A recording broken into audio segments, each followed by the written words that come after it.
This is Cashology by FMBO, a podcast devoted to the art and science of managing your money. It's like school, but your only homework is living your best financial life. Class is now in session. What makes a happy marriage? Love, commitment, trust, communication? There are hundreds of podcasts trying to answer that exact question. But researchers find that one of the keys is being on the same page about money and managing your finances. And it's something a lot of newlyweds don't really consider before tying the knot. So what are some tips for newlyweds, or any married couple, when it comes to managing their finances?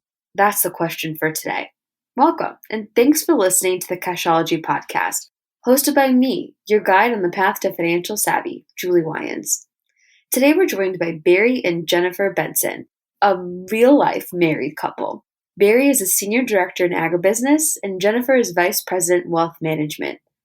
They've both been with FMBO for over 20 years and married for over 20 years, so they are extremely qualified to talk to us about this subject today. Hi, Jen. Hi, Barry. Hi, Julie. Nice to be here. Hello. Yeah, thank you for having us. I am so excited to have you both here today. I want to start the podcast off with hearing a piece of advice outside of money management on marriage. Do you have any marriage advice you'd like to share? Oh boy, that's a good question. Lots of ways we could take that. I would say keep time for your marriage, carve out a date night, make sure life doesn't get too busy, and you focus on the two of you as much as you can. I would agree. And if you can't follow that rule, always go by what your spouse says is always right, and it'll be a lot better off. Wow. That sometimes works for me, sometimes not, but I try to go by that. That's great. Oh my gosh. Well, I'm really excited to talk finances with you both. I think you're obviously both very qualified experts, but I need to know, what makes it so hard to manage finances in a marriage? What are the difficulties? Why is it such a challenge? Yeah, I can take that first one, Julie. I think money's hard, right? Money's complicated and it can be a really touchy subject. And so when you first get into a marriage, it's maybe difficult to kind of lay out all the cards, and maybe you may have some more debt, student loans, credit cards than your partner. Sometimes there's a lot more debt than maybe just a little bit more. So that's always fun conversation. That may have been personal, directed towards me, Julie, but I was just saying hypothetically is what I was saying. But, you just really have to get everything out on the table and be honest. Obviously trust and honesty is any foundation for a marriage, and it doesn't stop with your finances. It doesn't stop with your money. And so, just get into it.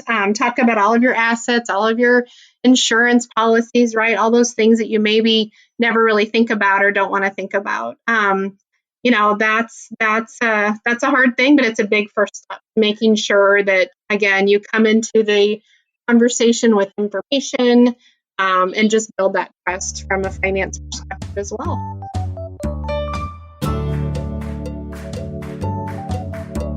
Okay, so a newlywed couple has come to the table. They've brought their past finances, their history.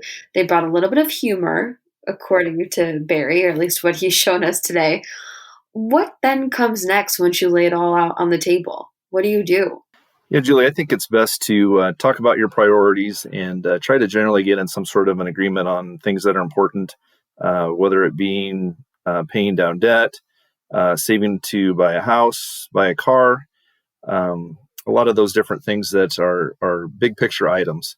I think it's best, or we found it's best, if you try to stay on the same page. So you don't have to be in 100% in agreement on the exact order of everything, but just overall general idea certainly helps. So just simple things such as eating in or dining out, and just different items like that of where you go on vacation.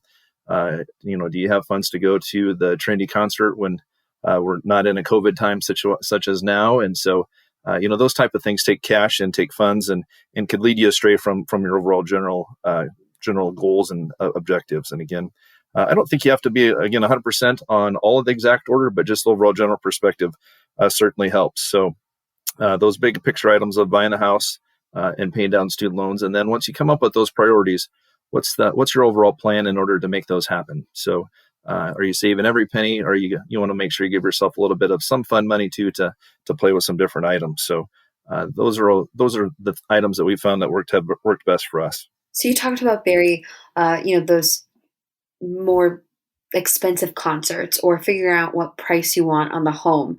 I mean, when you have those conversations with each other, how detailed do you get and how do you reach a compromise? Yeah, we both we work together on the overall budget and then pick out areas that we would like to actually execute on. So Jennifer's in charge of our day-to-day paying bills and making sure we're up to date on all of those things. If we don't have something on auto pay, which a lot of our different things are on auto pay, which certainly helps us stick to our budget and stay to that. But I would encourage people to certainly talk those items out and visit about who is better at which items and who has better strengths at this and that. I'm probably in charge of more of our overall taxes, some of our larger items, and so I make sure that those things get done with Jennifer's input. But she verifies that we get all our items paid each month. And it's one thing too that if you start one way and find out that that's not working for you, you can certainly change it up. So, but it's best to start with the plan and don't just let time make the decision. And if something isn't working, go ahead and certainly change it if you need to. So, in your relationship, do either of you take the lead, or do you both work together to build that budget? Yeah, I can take that one, Julie, as well. And, I would say, being pretty detailed is important. So, the best way we have found to do that in our marriage, and I know lots of folks use it, is a budget along with a financial plan. And so, using that budget can really hold everyone accountable. When you know that you're going to get together with your spouse either once a week or once a month and talk about how you're doing on that budget. I know that's helped me maybe control my shopping or getting that new purse or going out and having some fun. So again, that accountability, that detail, a way to track it, a way to all be on the same page is super helpful. And then with a financial plan, the budget's helpful for the day-to-day, but the financial plan is helpful for long-term, right? Thinking about, I know retirement seems like a long ways away. For some of us, it's getting, closer and closer for us. But thinking about, those long-term goals, and that can be retirement, that can be the house, that can be the car, college savings, all those types of things. Those day-to-day decisions help you meet those long-term financial goals that are laid out in your plan. So that makes a lot of sense. I mean, you can change it up. You can figure out if you don't like managing the day-to-day budget, Jen, you can hand it over to Barry. I mean, it is a compromise constantly in a marriage. And it's interesting to see how that works with everything, from choosing what your date night is to choosing how you save for retirement. I mean, lots of compromise, huh? Yeah. Are there any other tidbits that you would like to share with listeners on how you all have managed your budget or your finances, or any other pieces of advice? Yeah, I would say communication is the key. Just to add a few things that Jennifer talked about, and yeah, she's spot on when she says that your life comes at you in different times and different stages of your life, and so priorities are always changing. Our oldest is just getting ready to go to college, and so obviously I'd encourage everybody to start as early as you can saving for college, as it can sometimes come with a little bit of sticker shock, and you certainly always want to be able to provide and get your children off to the best start that they can. Yeah, I would add a couple things. Number one, I would just say, like everything, what we talked about as a newlywed and how we talked about our finances and budget is so different than how we do it 20 years later. And so I just think, like everything, evolving, changing, being open, being collaborative is so important, especially when you're talking about your finances, right? And if you're on the same page, it helps with all of the fights that folks can have about money in a marriage. And that's just one less thing to fight about, right? So that's a good thing. The second thing I would bring up is just, utilize the tools that are out there. There's so many great technology platforms, ways you can do budgeting easily, working with an advisor on a financial plan. Take advantage of those tools and resources. Don't try to do it all on your own. You can be a lot more efficient and effective. And I would just say reach out and, always keep learning and keeping the right attitude. Really great, Jen and Barry. You two have been excellent guests. And quite honestly, you've hit the nail on the head. If you're open and honest with your communication, then hopefully the woes of financial worry will not weigh upon a relationship. If you want to learn more from Jen or from Barry, you can go to fmbo.com/wealth advisors for Jen or fmbo.com/business banking for Barry's information. Thank you everyone for listening. Don't forget to subscribe and keep an eye out for more Cashology episodes coming your way soon.